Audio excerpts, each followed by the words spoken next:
Me chamo Tuane Goltara, sou advogada desde 2017 e sou coordenadora da Comissão de Proteção Animal da segunda subseção da OAB do Espírito Santo. A gente faz um trabalho aqui bem intenso, apesar do nosso grupo ser pequeno. Eu sou formada desde 2016 pela Multivix, sou pós-graduada em Direito Processual Penal e Penal pela FAVENE, e venho desempenhando o trabalho no escritório de advocacia Feu e Goltara, que se localiza aqui em Cachoeiro de Itapemirim. Eu vou ser a anfitriã de vocês hoje. O nosso assunto de hoje é proteção animal e bem-estar, né? E eu gostaria de começar com alguns dados importantes para vocês. O Brasil, por exemplo, hoje possui 184.960 animais em situação de abandono ou resgatados por maus tratos. Estão sob tutela de ONGs ou grupos de proteção animal.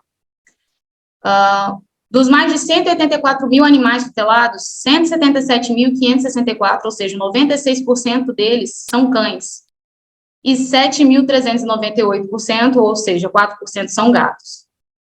Então, a gente pode perceber que é uma situação bastante latente no nosso país e é um assunto que tem tomado uma certa importância e notoriedade, né, ultimamente. Hoje nós vamos ter aqui a presença de dois colegas que vão falar sobre esse assunto de uma forma mais aprofundada.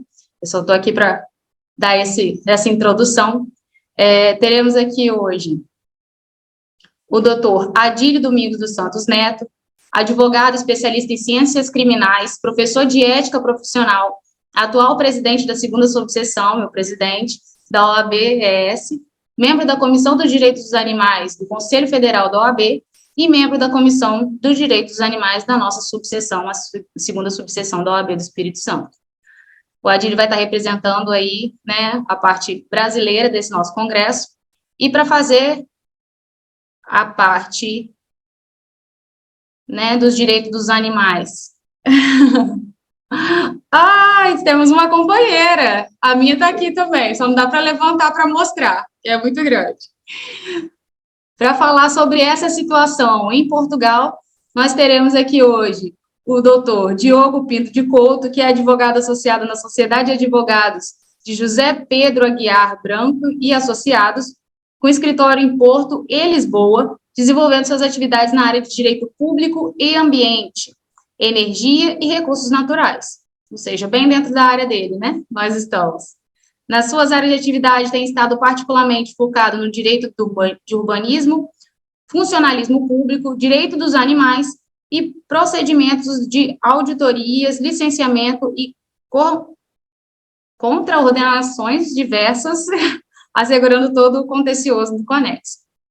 No âmbito da responsabilidade social da sociedade, o advogado tem também representado, em regime pro bono, associações de defesa do direito dos animais, em Portugal, no âmbito do processo criminal e de coordenação contra crime contra animais, né?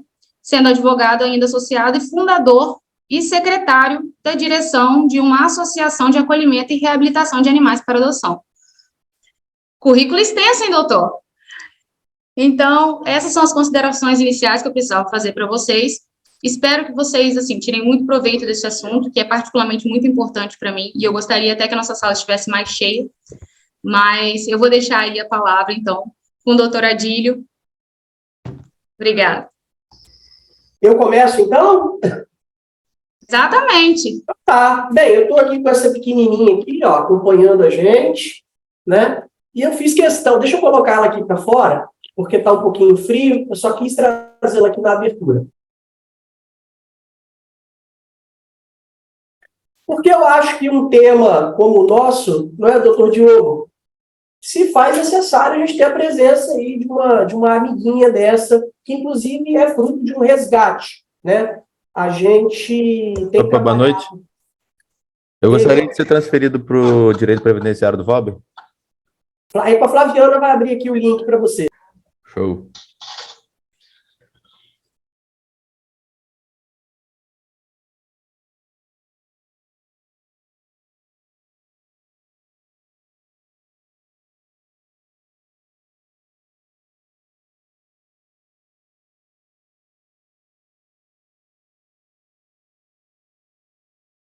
Opa, acho que tivemos um probleminha técnico aqui. Alguma coisa aconteceu. Ainda não consegui visualizar. Bom, doutor Diogo, a situação era que o senhor falaria depois, mas se o senhor puder assumir, eu agradeço. Com certeza, com certeza. Muito obrigada. Mas, muito boa noite a todos. Antes de começar por agradecer o convite, que é uma honra poder aqui representar a parte de Portugal, né, do ordenamento jurídico português, neste espaço que temos aqui para debate. Eu ia usar o PowerPoint, não sei se conseguirei aqui compartilhar a tela. Vou ser bem sucedido. Estarei a conseguir.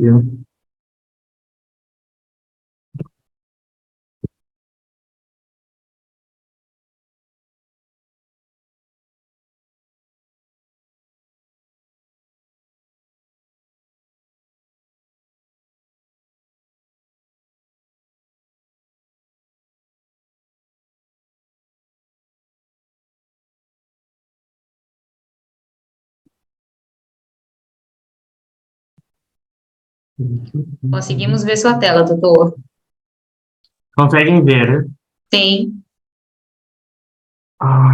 É que eu não estou a conseguir aqui ligar.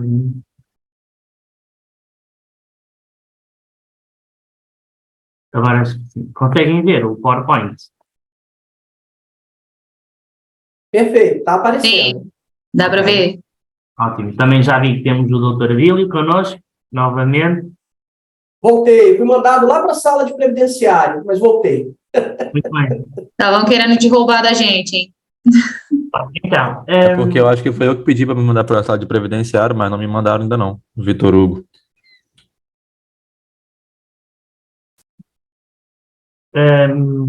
não sei se conseguem aqui ajudar o colega a passar para a sala. Não sei se consegue passar aqui o colega para a sala.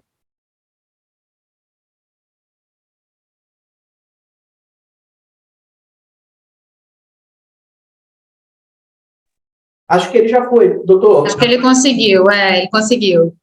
Mando. Portanto, de facto, o título que nos desafiam aqui hoje a falar é, aqui, sublinhar o tema, as conquistas e desafios no direito dos animais, e, de facto, para tentar aqui dar resposta a este título, procurarei dar aqui a perspectiva do ordenamento jurídico português, precisamente numa perspectiva das alterações legislativas que temos tido recentemente nesta área, em especial desde 2017. E isto na parte para dar resposta ao conquistar, ou que foi já conquistado, e por outro lado uma perspectiva daquilo que são os desafios que se colocam na prática judiciária. Partilhei convosco aqui algumas discussões jurisprudenciais que têm existido. Eu costumo aqui, nesta matéria, costumo dizer que os três grandes chavões que devem orientar aqui a discussão nesta matéria passa pela sensibilização de todos, aqui até para além do terreno jurídico e do mundo jurídico, portanto uma prevenção dos cidadãos numa efetiva proteção do direito dos animais, e uma outra perspectiva também de descentralização. Pelo menos cá em Portugal verifico que já está a ser feito um caminho da descentralização de competências que estiveram muito concentradas no Estado Central, e Portugal, em termos de dimensão, é um país muito pequeno, mas ainda assim muito centralizado no que diz respeito a esta área. E já está a ser feito um caminho neste domínio, nomeadamente para com as autarquias locais, se é a administração autónoma local mais próxima dos cidadãos, e que contribuirá creio eu, para que se haja uma efetiva proteção dos animais e de tudo que o Estado, que é mais centralizado e que está mais distante, não consegue dar resposta. E depois também aquilo que nós assistimos em Portugal, especialmente desde 2014 e em 2018, mais no domínio do direito civil, que foi legislação. Daí que eu aqui indico 2 diplomas essenciais, que é a Lei 69 de 2014, de 29 de agosto, que veio criminalizar em Portugal práticas de maus tratos a animais e abandono, e também a Lei 8 de 2017, de 3 de março, que foi mais recentemente, mas ao mesmo tempo teve aqui grandes alterações em várias áreas do direito, quer no Estatuto Jurídico Civil dos Animais, como também ao nível jurídico-penal, não tanto na criminalização, mas também em alterar determinados tipos objetivos de crime, para os quais se tivesse também em consideração os animais de companhia. E esse Estatuto Jurídico Civil dos Animais, que foi alterado pela lei em 2017, é desde logo a noção de animais. Até 2017, a lei não dava um tratamento, pelo menos especializado, ou relativamente àquilo que se deveria considerar como sendo animais. A verdade é que os animais, em termos jurídico-civilísticos, eram considerados como coisas, mas a partir da Lei 8 de 2017, os animais passam a ser o que alguma parte da doutrina designa como uma coisa especial no direito, e tal retira desta noção do artigo 201-B, acrescentado ao Código Civil, são seres vivos dotados de sensibilidade e objeto de proteção jurídica em virtude da sua natureza. Eu também não vos vou amassar aqui com todos os artigos que esta lei alterou no Código Civil, mas partilho convosco e também para perceber convosco se na evolução do ordenamento jurídico brasileiro também houve alguma evolução que tenha pelas datas tido inspiração vossa, ou ao contrário, ou o ordenamento jurídico brasileiro tenha tido inspiração no português.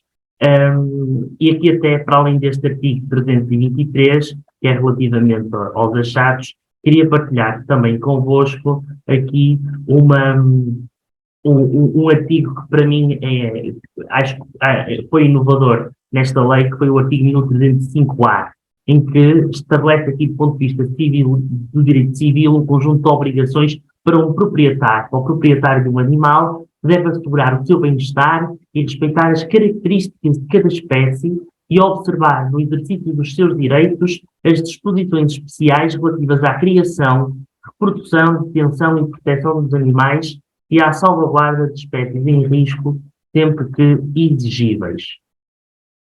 E que, para efeitos do número anterior, o tal dever de assegurar o bem-estar inclui a garantia de acesso à água e alimentação, de acordo com as necessidades da espécie, a garantia de acesso a cuidados médico-veterinários, sempre que justificado, incluindo as medidas profiláticas de identificação e de vacinação previstas na lei. Este número 3, eu acho que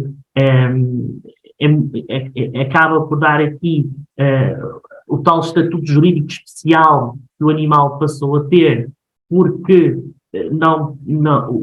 o direito de propriedade de um animal não abrange a possibilidade de, sem motivo legítimo, infligir dor, sofrimento ou quaisquer outros maus tratos que resultem em sofrimento injustificado, abandono ou morte.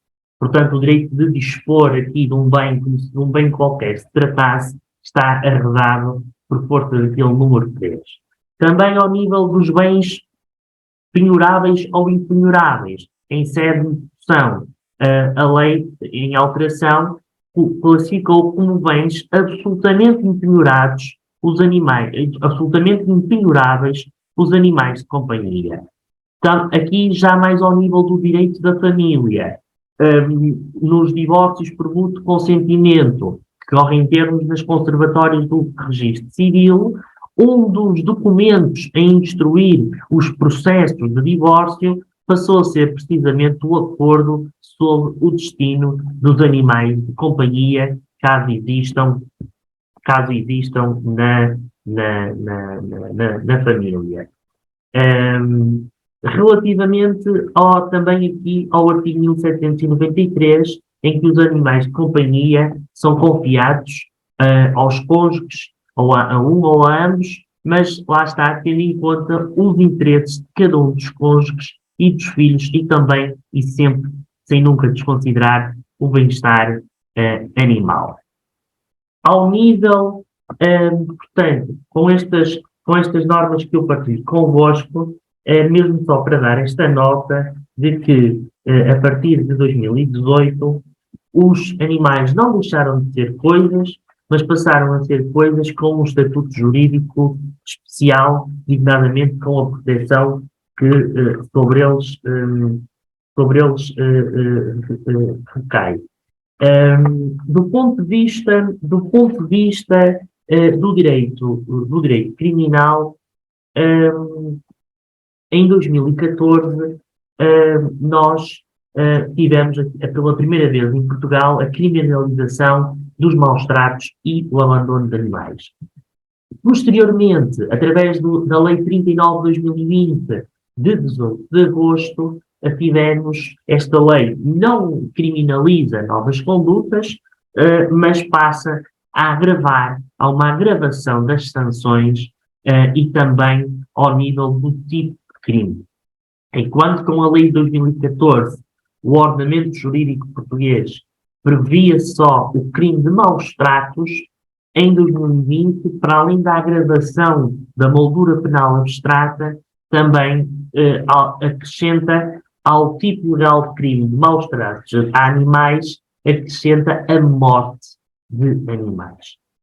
Posteriormente, e também aqui chama a atenção, mais do ponto de vista do direito das contraordenações, o Decreto-Lei 276 de 2001.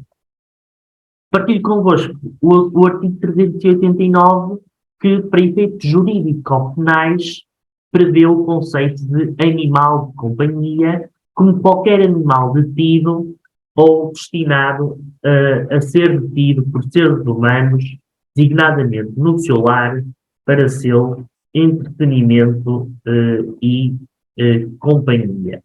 De facto, até 2014, digo mais, por muito que isto nos choque, Portugal ainda não tinha uma criminalização dos maus-tratos, nem a morte de animais, nem o abandono. Até então, o tratamento jurídico penal que era dado pelos tribunais era a punição a título de crime de dano. E, portanto, mas a verdade é que neste tipo de crime, o bem jurídico protegido é o património de alguém. E como estavam a ver, com esta alteração em 2018, o bem jurídico, ou pelo menos dado este tratamento jurídico que estava a ser dado especial aos animais, ia mais além do que a proteção do património propriamente dito. E, portanto, mas até então, a tutela que se dava era numa perspectiva de crime de dano, mas essa perspectiva muito limitadora e era sempre protetora e na perspectiva da esfera jurídica do titular do direito de propriedade. Pois, claro, se o proprietário quisesse infligir maus tratos ao seu animal, não estaria aqui, não tínhamos aqui uma proteção jurídica ou penal. Algo que passou a existir em 2014 com essa criminalização. Daí que o artigo 387 do Código Penal Português, que passou a prever o crime de morte e maus-tratos de animal de companhia. E, portanto, quem, sem motivo legítimo, matar animal de companhia é punido com pena de prisão de 6 meses a 2 anos ou com pena de multa de 60 a 240 dias. Sendo que a nossa lei prevê ainda que, em casos de especial censurabilidade ou periodicidade, o limite mínimo pode ser agravado em 1 terço. Sendo que o número 3 estabelece ainda que, aqui relativamente a infligidor, sofrimento ou quaisquer outros maus tratos físicos a um animal de companhia, é punido com pena de prisão de 6 meses a 1 ano. E claro que se dos factos previstos no número anterior resultar a morte do animal ou a privação de um importante órgão ou membro, ou até mesmo a sua capacidade de locomoção, ou se o crime for praticado em circunstâncias de especial censurabilidade, o agente é punido com pena de prisão de 6 meses a 2 anos. E aqui também uma cláusula geral para os casos de especial censurabilidade ou perversidade. O outro tipo legal de crime, que também está previsto no ordenamento jurídico português, é o abandono de animais de companhia. E, portanto, Tuane, permite-me, se eu estiver a alongar no tempo, diga-me para não Eu ia te dar mais um minutinho para o senhor finalizar e já ia te interromper. Bom, eu também A gente começou um pouquinho atrasado, então eu deixei estender um bocadinho. Muito bem. E este último tipo legal de crime é o de abandono de animais, que também está previsto no ordenamento jurídico português. Está aqui, este artigo que eu me refiro, o artigo 388, e o artigo anterior, o artigo 387, é do Código Penal português. Só queria dar nota que o crime de maus tratos, de morte e maus tratos a animal, e maus tratos a animal de companhia, tem estado a ser, a questão tem sido jurisprudencialmente controversa em Portugal.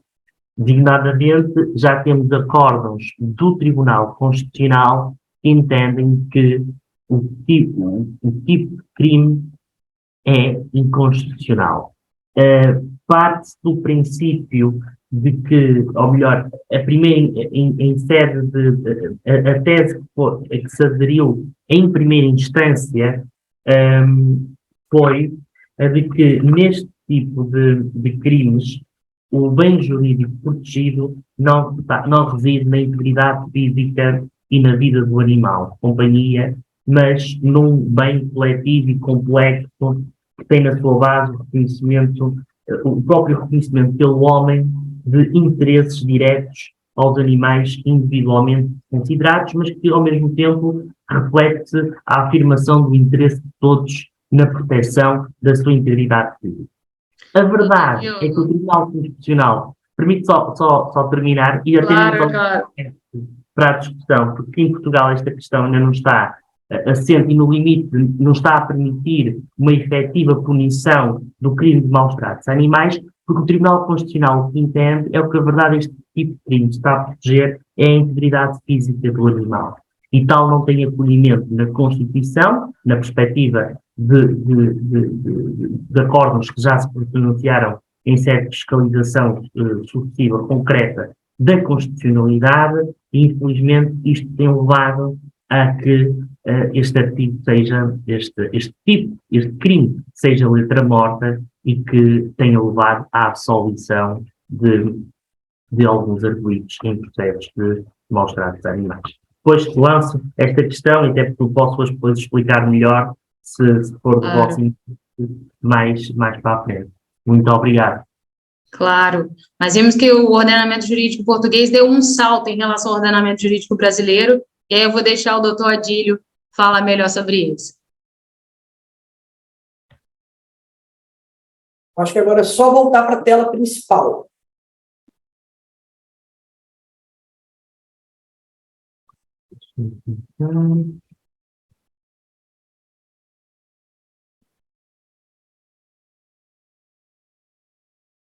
Para quem Share screen que tira essa tela. Se me conseguirem, eu vou tentar aqui. O verdinho lá embaixo tem o share verdinho e a screen. setinha, É só setinha. clicar de novo para sair. Ele sai. Finaliza. Desculpem que eu ainda não encontrei essa... Foi o mesmo botãozinho que o senhor usou para começar a compartilhar. É o mesmo botão, aí ele sai. só que eu não estou... Mas eu não estou a encontrar... Apareceu aí o meu? Sim, apareceu. Tá, deixa o meu aqui então, porque Ótimo. pode ser útil provisoriamente e depois eu retiro. Bem, eu quero então iniciar aqui a minha fala, eu vou ser objetivo, até para poder possibilitar um bate-papo aí no final, perguntas, cumprimentando o doutor Diogo, que está lá em Portugal, né, nos brindou aqui com informações maravilhosas que eu não tinha ainda conhecimento exato sobre o ordenamento jurídico português em relação aos animais. Percebo que Portugal realmente, na parte civil, já deu um salto em relação ao Brasil, eis que já conseguiu positivar na sua legislação questões que aqui no Brasil a gente ainda está tratando a nível doutrinário e, obviamente, a nível já jurisprudencial, sendo aplicado no dia a dia, mas em razão de entendimentos de tribunais e de juízes, enfim, mas que eu tenho certeza que o Brasil também chegará positivando na sua legislação, no Código Civil, essas questões que Portugal já conseguiu implementar. Quero cumprimentar também a Tuane, dar os parabéns pelo aniversário dela. Eu sei que hoje ela está aí comemorando mais um ano de vida, né? Obrigada. E a Tuane, que é uma parceira aí de comissão dentro da subseção. Pessoal, eu gosto sempre de passar o porquê que a Ordem dos Advogados do Brasil ela acaba, entre aspas, se metendo nesse tema que sai um pouco, né, que sai da realidade da advocacia, já que a ordem, ela, em tese, ela teria o trabalho aí, a função de gerir, de formatar a atividade profissional. Mas a gente sabe que a Ordem dos Advogados do Brasil, a ordem brasileira, ela vai muito além do que simplesmente formatar a profissão do advogado e da advogada. E tudo isso por força do que está previsto aqui no artigo 44 da Lei 8.906, que é o Estatuto da Advocacia. Então, vejam o que a nossa legislação ela já prevê de cara. Só um minuto, tenta compartilhar sua tela de novo. Está aparecendo do doutor Diego aí. Diogo, Não tem problema, eu vou ler aqui para a gente não perder tempo, mas olha o que o artigo 44 da Lei 8.906 já vai nos falar. Compete à Ordem dos Advogados do Brasil, inciso 1º, defender a Constituição, a ordem jurídica do Estado Democrático de Direito, os direitos humanos, a justiça social e pugnar pela boa aplicação das leis, pela rápida administração da justiça. E só então no inciso seguinte, é que o artigo 44, Tuane, vai nos dizer que compete à OAB promover a representação, a defesa e a disciplina da advocacia em território brasileiro. Então, vejam, o legislador coloca a ordem com uma competência inicial de defender a Constituição. Tá? E aí, a gente já sabe que a Constituição Federal brasileira, em 1988, ela vai trazer no seu artigo 225 o tratamento em relação ao meio ambiente. E ela vai nos dizer o seguinte, a Constituição, vejam, todos têm direito a um meio ambiente ecologicamente equilibrado, bem de uso comum do povo e essencial à sadia qualidade de vida, impondo-se ao poder público e à coletividade o dever de defendê-lo e preservá-lo para as presentes e futuras gerações. E o texto constitucional ainda vai nos dizer, através do parágrafo 1º, inciso 7º, o seguinte, olha,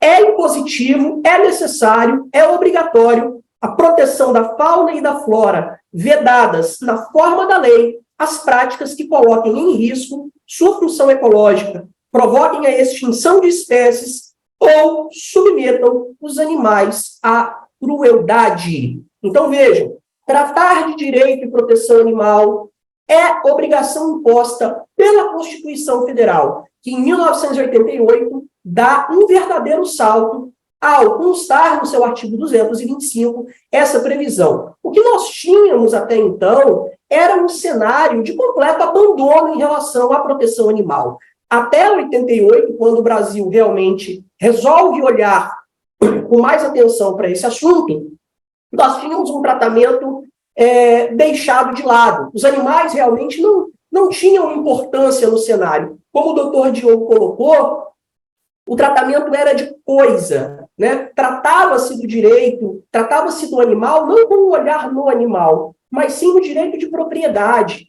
né? Na questão da compra e venda, da sucessão, enfim, a questão do abigeato, né? No Brasil, o abigeato, o furto de gado, como esse termo ele era utilizado até então, até pelo contexto rural que o país estava vivenciando. Mas a partir de 88, a gente tem realmente esse salto e as discussões começam a se realizar em território nacional.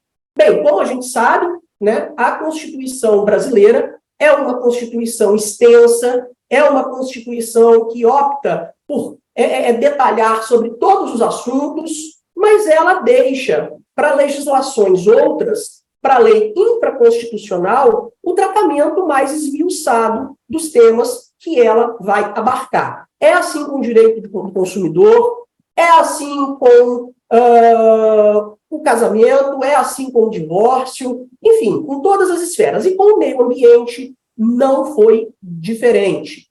Então, nós temos em 88 a Constituição e vamos ter apenas em 1998, 10 anos depois, vejam, senhores, uma lei surgindo no Brasil esmiuçando o tema da proteção ambiental, e é a lei que todos nós conhecemos, a Lei 9.605, que entra em vigor no ordenamento jurídico brasileiro no dia 12 de fevereiro, e ela, então, vai abarcar, vai dar tratamento às questões ambientais.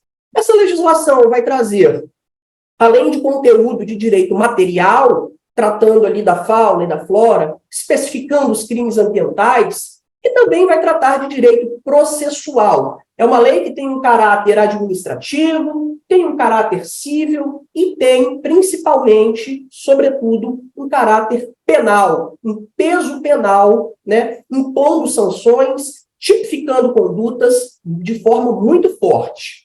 E aí eu quero, então, chamar a atenção aqui para a nossa palestra, a partir do artigo 32 da Lei 9605, porque realmente é onde nós vamos tratar dos maus tratos dos animais. Então, vejam, a Constituição vai tratar do tema no seu artigo 225 de forma geral, de forma macro, vai dizer que é vedado o tratamento cruel, mas vai entregar para a lei infraconstitucional, vai entregar para o legislador derivado a obrigação de disciplinar melhor o tema. Então, cá estamos no artigo 32. O artigo 32 dessa legislação, eu chamo a atenção dos colegas, vai trazer de forma incisiva e taxativa. Vejam, praticar ato de abuso, maus tratos, ferir ou mutilar animais silvestres, domésticos ou domesticados, nativos ou exóticos. Pena, detenção de 3 meses a 1 ano e multa.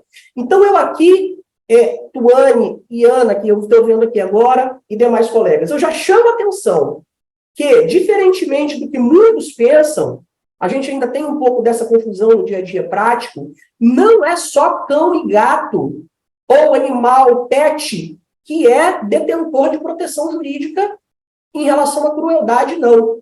Todos os animais são detentores de proteção jurídica na esfera penal pelo artigo 32. Gato, cachorro, papagaio, boi, vaca, porco, cabrito, todos. É vedado o tratamento cruel. Adílio, é vedado o tratamento cruel em relação ao gado que vai para o abatedouro? Sim. Uma coisa é você fazer um abate. Hoje o Brasil trabalha com critérios de abate humanizado. Vocês sabiam disso? O Brasil tem protocolos, até porque é o maior exportador de carne bovina do mundo para países muçulmanos, de religião islâmica, E há protocolos de abate que precisam ser observados, senão esses países não importam a carne. Enfim, então, todos os animais são tutelados por essa proteção. Agora, os cães e os gatos vão ter um tratamento além, e eu vou chegar aqui nesse ponto, tá? O parágrafo 1º do artigo 32 vai nos dizer o seguinte ainda, olha, incorre nas mesmas penas quem realiza experiência dolorosa ou cruel em animal vivo, ainda que para fins didáticos ou científicos, quando existirem recursos alternativos.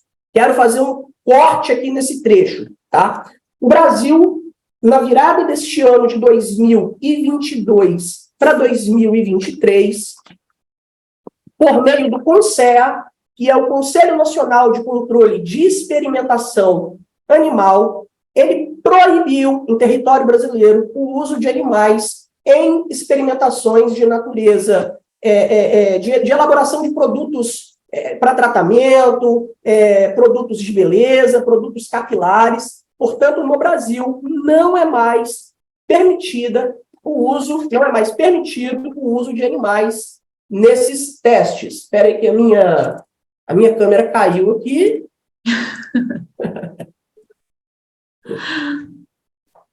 Peraí. Isso porque você deixou a nossa amiga da abertura Pronto. lá, né? Aí você mesmo derrubou. Então, no Brasil, a gente não pode mais fazer uso de animais em experimentações científicas que tenham esse caráter de desenvolvimento de produtos de beleza, enfim, tá? Avançando, agora sim, no parágrafo 1º, alinhada a legislação, a gente teve no Brasil o grande avanço que a gente considera no ano de 2020. Né? Nós, então, temos a proteção geral, dada a todos os animais, boi, porco, cabrito, periquito, papagaio, peixe, cobra, jacaré, qualquer coisa, mas o país avançou em relação a cães e gatos. Já que no país nós temos, eu anotei aqui os dados do IBGE, a última divulgação, nós temos em território brasileiro hoje 54 milhões de cães e nós temos no Brasil hoje 24 milhões de gatos nas residências espalhadas aí, Brasil afora. O Brasil é o segundo maior mercado de pet do mundo. Portanto, a gente precisa ter esse olhar mesmo para essas duas categorias, já que são as que mais sofrem os impactos do abandono, né, das ruas. A Tuane aqui no início trouxe um dado bastante triste, bastante preocupante, do quantitativo. Qual foi mesmo, Tuane? O quantitativo de animais aí, de cachorros? Deixa eu falar agora. São 184.960 animais abandonados ou em situação de abandono, mas em ONGs. Dentre eles, 177.562, ou seja, 96% são cachorros e 4% são gatos, que é um pouco mais de 7 mil. Muito bem. Então, através da Lei 14.064 de 2020, o que o legislador brasileiro resolveu fazer? Ampliar a pena de maus tratos em relação a essas duas categorias. Vejam, o anteprojeto de lei que tratava desse tema queria englobar todos os animais. Tá? A redação original dessa lei, da Lei 14.064, trazia em seu texto todos os animais dentro dessa ampliação de pena. Mas a gente sabe que o Congresso brasileiro tem a bancada rural, tem a bancada do agro, que é muito forte, e conseguiu fazer a retirada, porque havia uma preocupação de que os frigoríficos, os abatedouros, fossem aí impactados por essa medida. Mas ok, conseguimos aqui colocar os cães e os gatos. E desta vez a gente consegue, então, o seguinte, olha, quando os maus tratos eles forem aplicados a cães e gatos, a pena para as condutas descritas no caput deste artigo será de reclusão de 2 a 5 anos, multa e mais proibição de guarda. Então, a gente teve aqui um avanço, uma ampliação penal muito interessante, muito bem-vinda, porque a gente conseguiu, a partir de agora, retirar dos juizados especiais criminais aqueles crimes, aqueles processos que envolviam cães e gatos. A gente sabe que a Lei 9.099, que estipula os GCRIMs, os juizados especiais criminais, que vão processar ali os tipos penais cuja pena não ultrapasse os 2 anos, previsão contida lá no artigo 60, 61 da Lei 9.099, Mas a gente sabe que há um abrandamento penal muito grande. A gente tem lá na forma do artigo 81 da Lei 9.099 a possibilidade de transação penal. A gente não tinha até então, quando as penas ficavam abaixo de 2 anos, o cumprimento de pena restritiva de liberdade efetivamente, e agora o cenário já muda. A gente já tem visto juízes brasileiros aplicando regimes fechados, semiaberto ou fechado, em condenações de maus tratos de animais, sem falar na possibilidade do concurso de crimes, que pode realmente complicar bastante a vida do agressor, a vida daquela pessoa que pratica maus tratos contra animais. Agora, vejam que interessante que o artigo 1º, a linha A, incluído pela nova legislação, já traz o termo guarda. Vejam que interessante. Então, ainda que o Brasil não tenha positivado em seu ordenamento civil, lá no Código Civil, eis que o artigo 82 ainda vai abranger os animais como coisa, como res, como bem imóvel propriamente dito, mas a gente já tem aqui na legislação esparsa, infraconstitucional, a coisa tomando forma e mudando. Chama atenção para o parágrafo 2º do artigo 32, que vai ainda aumentar a pena de 1/6 a 1/3 se ocorrer a morte do animal. Então, a pena de 2 a 5 anos pode ser ampliada de 1/6 a 1/3 se ocorrer aí a morte, tá? Quero frisar também para os colegas quais condutas, quais práticas efetivamente podem caracterizar os maus tratos. E friso, tá? Abandono pode caracterizar os maus tratos, ferimento, mutilação, envenenamento, manutenção em locais pequenos e sem a possibilidade de circulação e sem higiene, não abrigar o animal devidamente, deixando ele exposto ao sol, à chuva, ao frio, não alimentar, não fornecer água, negar assistência veterinária e dentre outros, que um veterinário certifique no local dos maus tratos. A gente aqui da comissão de Cachoeira, a gente já teve algumas experiências bastante interessantes, não é verdade, Tuane? Fazendo resgates justamente por conta desse abandono ao sol, ao tempo, ao frio, por falta de água, com o apoio da Polícia Civil. A gente já entrou em estabelecimento privado, em terreno privado, quebrando porta, rompendo obstáculo, né? Eis que ali presente o flagrante dos maus tratos, resgatando esse animal e colocando ele na guarda de um outro tutor. Então, a gente vive hoje um momento no Brasil, professor Diogo, de mudança de paradigma, de mudança de visão, até mesmo entre as instituições policiais. A gente ainda tem muita dificuldade aqui no Brasil de contar efetivamente com o apoio dos órgãos policiais, tanto da Polícia Militar quanto da Polícia Civil, para fazer esse resgate. Ainda há um certo grau de preguiça, vamos assim dizer, e eu faço essa crítica abertamente, porque é isso que a gente percebe quando a gente aciona o poder público, porque é muito complicado, às vezes, você entrar numa residência, você entrar num estabelecimento privado e você não sabe como que aquela pessoa ali vai reagir, apesar do flagrante ali do crime dos maus tratos. Mas a gente já percebe também em muitas autoridades policiais uma boa vontade, né, um carinho maior com esse tema e aos poucos a gente vai evoluindo. Então esse é o panorama, pessoal, que a gente tem hoje no aspecto penal em relação aos animais no Brasil. Acho até que em relação a cães e gatos, professor Diogo, a gente já tem até um apenamento maior se comparado a Portugal. Não é verdade? A gente tem um quantitativo de pena previsto para esses maus tratos,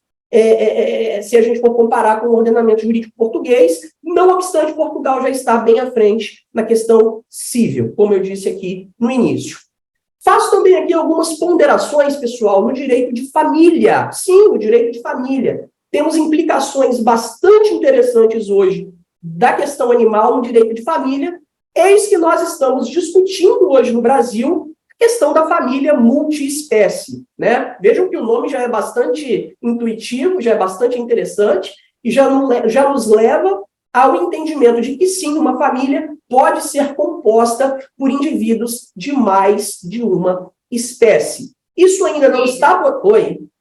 Eu gostaria muito de terminar a sua fala, mas eu vou precisar te interromper, só para saber se o pessoal que está presente, né, se os nossos convidados aqui, se alguém tem algum tipo de pergunta, porque a gente tem só mais 8 minutos restantes da nossa sala, depois, né, a gente vai ter que fechar, infelizmente. A gente tem muito assunto, é um tema muito extenso. Se a gente não tiver nenhuma pergunta, eu vou deixar você e o doutor Diogo continuar esse papo aí. Gente, se quem tiver pergunta, por favor, tem um mecanismo ali que você pode levantar a mão. Eu tenho mais quantos minutos, Tuane? Na verdade, o seu tempo já acabou. Eu tô vendo se Já o pessoal acabou? tem pergunta que acabou. Aham. Passa rápido. Passa rápido. Muito. Bom, pelo jeito ninguém tem pergunta, então, se você puder finalizar a sua fala, pode finalizar. Tá. Me dá mais 1 ou 2 minutinhos, pode ser? Sim, claro, Tá. claro. Então, a gente já está falando em família multiespécie, não está positivado ainda na legislação, mas a jurisprudência já vem se construindo de forma bastante sólida e a gente já tem várias decisões judiciais Brasil afora, tá? Trazendo, por exemplo, a fixação de pensão alimentícia para o animal, trazendo a questão de fixação de guarda das suas mais variadas formas, guarda unilateral, guarda alternada e guarda compartilhada. E vejam, senhores, não estamos aqui tratando do melhor interesse do cônjuge ou da pessoa que está rompendo ali a relação, não. A jurisprudência se firma com o entendimento do melhor interesse do animal. Vamos, então, perquirir, vamos, então, averiguar qual dos dois tem a melhor capacidade, não só econômica, mas também de bom tratamento, de tempo, para cuidar daquele animal que, afinal, está inserido naquele contexto familiar e não pode ser deixado de lado. Temos, então, também o projeto de lei 179/2023, deem uma olhadinha nele depois, tá? Deixo ele aqui como curiosidade. Lá nós vamos já tratar até da possibilidade de sucessão para cães, gatos e pets em geral, tá? Eu gostaria de poder evoluir muito mais, mas realmente o tempo é muito escasso para tratar de um assunto tão grandioso e tão bacana, mas eu fico aqui juntamente com o professor Diogo para a gente poder responder perguntas aí que porventura surgirem, tá? Obrigado. Vamos lá. Adílio, aproveitando que você já está com a palavra, gostaria que você esclarecesse, né, para o nosso público aqui, como que a legislação brasileira define os maus-tratos e quais são os critérios utilizados para determinar a gravidade. Porque, assim, você disse que a legislação determina que, se gerar, né, a morte do animal, tem um agravamento, mas existe uma determinação de gravidade desses maus-tratos? Muito bem. O artigo 32, o caput do artigo 32, ele vai trazer o seguinte como maus-tratos: ferimento e mutilação, além da morte, óbvio, a morte, óbvio, sem necessidade, né? A morte gratuita. Mas a gente tem um profissional médico veterinário que é um profissional capacitado para poder dizer se aquele ato ali configura ou não os maus-tratos. É o médico veterinário que vai atestar isso no caso concreto. Tanto que as gerências municipais que cuidam de proteção e bem-estar tem um médico veterinário, ou pelo menos deveria ter, mas eu acredito que a maioria tem, Cachoeiro tem, né? E quando vai ao local averiguar ali uma questão de maus-tratos, é o médico veterinário que acompanha e atesta aquilo em um laudo que vai instruir posteriormente o inquérito policial, a denúncia e todo o processo crime que vai se suceder após. Perfeito. Doutor Diogo, se você puder responder para a gente e o Adílio, né, complementar em relação à visão no Brasil, qual a importância da existência de incentivo ao voluntariado na prevenção de maus-tratos contra animais, né, pets, animais domésticos, animais de companhia? Como vocês veem a importância desses voluntários nesse trabalho? Muito obrigado, Tuane. E eu respondo a essa questão e também atrevo-me a tentar responder à questão que foi colocada ao doutor Adílio, mas... Claro. Colocando a questão ao ordenamento jurídico português, como é que se refere se é ou não é maus-tratos a animais? De facto, em Portugal essa questão não está nas mãos, não fica nas mãos de um médico veterinário. Esta questão ficará sempre nas mãos do tribunal, do juiz, em considerar, mediante uma eventual cláusula de especial perversidade e de censurabilidade do delito, mas caberá sempre, em última instância, ao juiz aferir da gravidade do crime nessa perspectiva. Claro está que aqui um relatório por parte do médico veterinário acompanha sempre estes tipos de, cá em Portugal, acompanha sempre esse tipo de processos de crime. Falo por aqueles que eu tenho acompanhado, em representação de associações de proteção de animais, e aqui já volta à questão que a Tuane me colocou. De facto, e podem conseguir, e conseguem ter essa percepção que em Portugal, acho eu ainda muito aquém do desejado, mas as associações têm desempenhado um papel essencial neste, atrevam-me a dizer, este flagelo que é o atropelo e a violação dos direitos dos animais, e olhando para os vossos números, é que podemos mesmo falar em flagelo.